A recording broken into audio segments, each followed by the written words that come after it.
अम्मा जी से कहो मेरी रसोई से दूर रहे। कहानी सुनने से पहले चैनल को सब्सक्राइब ज़रूर कीजिए। आज ऑफिस से आने से नैतिक को काफ़ी देर हो चुकी थी। रात के 9 बज चुके थे। अभी तो पत्नी दिव्या को भी हॉस्पिटल से लेना था। आखिर मम्मी जी, दिव्या की मम्मी, हॉस्पिटल में एडमिट हैं।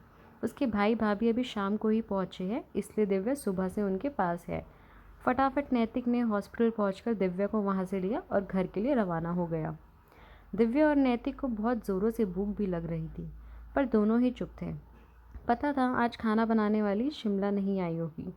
आती भी क्यों, आखिर दिव्या की तेज़ ज़बान ने उसे मजबूर कर दिया ना आने के लिए।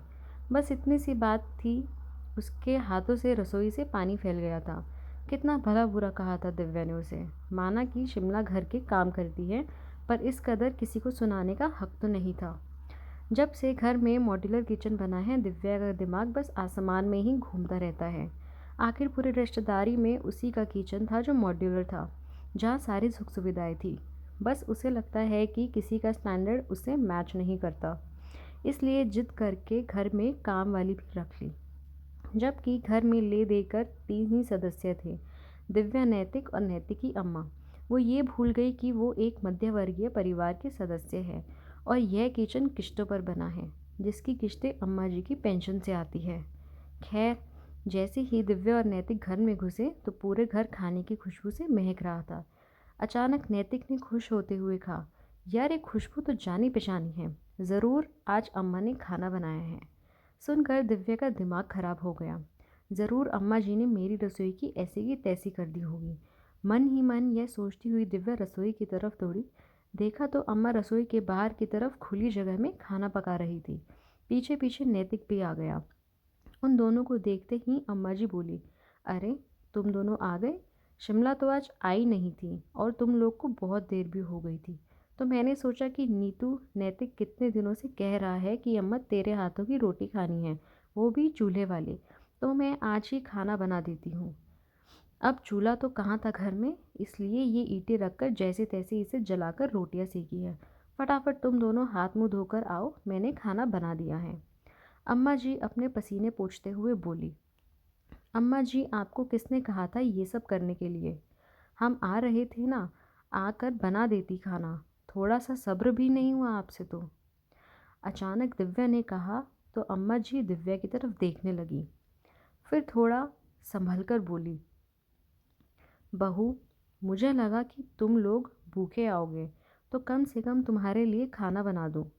अब मुझे तुम्हारे ये नए चूल्हे जलाने तो आते नहीं हैं, इसलिए इसलिए आपने मेरी नई रसोई की ऐसी की तैसी कर दी, पूरी रसोई गंदी करके रख दी। आपको पता भी है इसे बनाने में कितने पैसे लगते हैं, कितना महंगा किचन है हमारा। कितने ही स्टैंडर्ड से रख लो, लेकिन आपको तो लो स्टैंडर्ड में रहने की आदत है। ये तुम क्या कही जा रही हो दिव्या? अम्मा ने कितने प्यार से खाना बनाया है, सिर्फ इसलिए कि उनका बेटा उनके हाथ का बना हुआ खाना खाना चाहता था, और तुम हो कि उन्हें दो बातें सुना रही हो। वैसे भी ईंटें रखकर ही तो खाना बनाया है, वो भी हट जाएगी।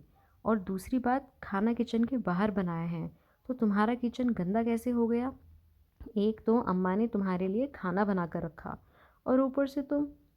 मैंने तो नहीं कहा था उन्हें मेरे लिए खाना बनाने के लिए। आ तो रही थी घर में, कोई भूखे तो नहीं मर जाते इतनी देर में। क्या तुम्हारे स्वाद के चक्कर में अपना किचन खराब कर दूँ? जब देखो किचन किचन करती रहती हो। तुम ये भूल गई कि अम्मा ने ही तो ये किचन बनाने के लिए पैसे दिए थे, फिर भी तुम ये सब हरकतें कर रही हो। क्या अम्मा कभी अपने हाथों से खाना बनाकर मुझे खिला नहीं सकती? क्या तुम्हारे इस किचन के चक्कर में मैं अम्मा के हाथ का स्वाद हमेशा के लिए भूल जाऊं? तुम्हारे लिए इंसान ज़रूरी है या किचन?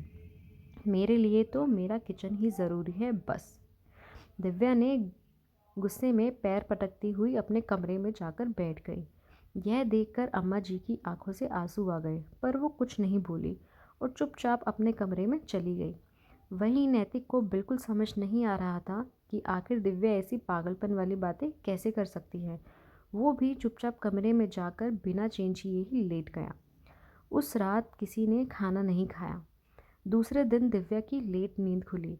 उठकर जब वो अपने कमरे से बाहर आई तो देखा नैतिक ऑफिस जाने के लिए तैयार था और अम्मा जी और नैतिक चाय के साथ ब्रेड खा रहे थे। जैसे ही नैतिक की निगाह दिव्या से टकराई, नैतिक ने कहा, फिक्र मत करो, तुम्हारे किचन से हमने कुछ नहीं किया है। चाय मैं बाहर से खरीद कर लाया हूँ। और चुपचाप अपनी चाय पीने लगा। चाय पीते पीते ही अम्मा से बोला, अम्मा आप भी जल्दी से तैयार हो जाओ ताकि आपको मौसी के घर छोड़ दूँ। कम से कम ये तो तसल्ली रहेगी कि मेहमान नवाजी की खातिर ही सही वो आपको दोपहर का खाना तो खिला देगी। उनके पास मॉड्यूलर किचन नहीं है, लेकिन संस्कार तो है। शाम को ऑफिस से आते समय मैं आपको वहाँ से ले आऊँगा। अब दिव्या से कुछ कहते ना बना, इसलिए चिढ़ते हुए अपने कमरे में आकर वापस बैठ गई। थोड़ी देर बाद दरवाज़ा बंद होने की आवाज़ आई। तब बाहर आकर देखा तो नैतिक और अम्मा जी रवाना हो चुके थे। कुछ भी बोल कर नहीं गए, यही सोचकर दिव्या का सर दर्द होने लगा था। वापस अपने कमरे में आकर लेट गई। थोड़ी देर बाद दरवाजे की घंटी बजी। उठकर देखा तो सामने भैया भाभी खड़े थे। वो हैरान होते हुए बोली, अरे भैया भाभी आप लोग यहाँ पर, फिर मम्मी के पास कौन है? पापा है ना उनके पास। आप पापा को मम्मी के पास अकेले ही छोड़ आए? किसी चीज़ की ज़रूरत पड़ी तो उन्हें फिर वो कैसे मैनेज करेंगे? हाँ तो हॉस्पिटल वाले संभाल लेंगे, तुम फिक्र मत करो। दरअसल तुमने अपना मॉड्यूलर किचन बनवाया है ना, तो मैं उसी को देखना चाहती थी। मैं भी सोच रही हूँ बस इस तरह का किचन मैं भी बनवा ही लूँ। अपनी भाभी के मुंह से इस तरह की बातें सुनकर दिव्या हैरान रह गई। यहाँ तो मम्मी हॉस्पिटल में एडमिट है और भाभी को ऐसी बातें सूझ रही है। फिर लगभग भाभी को डांटते हुए बोली, भाभी मम्मी हॉस्पिटल में है और आप किचन कैसे बनवाना है ये सोच रही है। आपको मम्मी की बिल्कुल भी परवाह नहीं है। सही कहा है किसी ने, बहू कभी बेटी नहीं बन सकती। आप में तो बिल्कुल भी संस्कार नहीं है। अरे संस्कारों को तो छोड़ो, नैतिकता के कारण ही अपनी सास का थोड़ा ध्यान रख लेती। अपने बूढ़े सास ससुर को हॉस्पिटल में अकेले छोड़कर आ गई। भाभी को कहना कितना आसान है, पर यह बात तुम पर भी लागू होती है क्योंकि तुम भी किसी की बहू हो।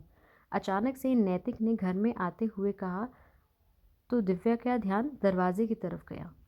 तुम्हारे कारण कल मेरी मम्मी की आंखों में भी आंसू आए थे। कल मेरी अम्मा भी भूखी सोई थी, तब ये संस्कार कहाँ गए थे? अरे संस्कार तो छोड़ो, थोड़ी नैतिकता तुम भी दिखा देती कि औरत बुजुर्ग है। एक तो उन्होंने तुम्हारा ख्याल रखते हुए खुद अपने हाथों से खाना बनाया और बदले में तुमने उन्हें 10 बातें सुना दी। अब दिव्या से कुछ कहते ना बना। यह देखकर उसके भाई ने कहा, दिव्या तुझसे ये उम्मीद नहीं थी। ये ईंट गारे से बने सामान को तू इंसान से तो तोल रही है। मैं भी जब यहाँ आता हूँ तो मम्मी के हाथ का बना हुआ खाना खाता हूँ। इसमें गलत क्या है? तुम्हारा मॉड्यूलर किचन माँ बेटे के प्यार पर भारी पड़ गया और तुमने इतना कुछ सुना दिया उन्हें। यह तो अच्छा हुआ कि नैतिक अम्मा की मौसी के पास पहुँचाने से पहले हॉस्पिटल मम्मी से मिलवाने लेकर आ गए थे और हमें ये बात पता चल गई। पापा ने खुद हमें यहाँ भेजा। अगर ये बात मम्मी को पता चलती तो कितना दुख होता। भाई की बात सुनकर दिव्या आज अपनी बातों से ही शर्मिंदा थी और उसने हाथ जोड़कर नैतिक से माफ़ी भी मांग ली थी। कहानी कैसी लगी कमेंट करके ज़रूर बताएं और ऐसी वीडियो देखने के लिए चैनल को सब्सक्राइब ज़रूर कीजिए और वीडियो को भी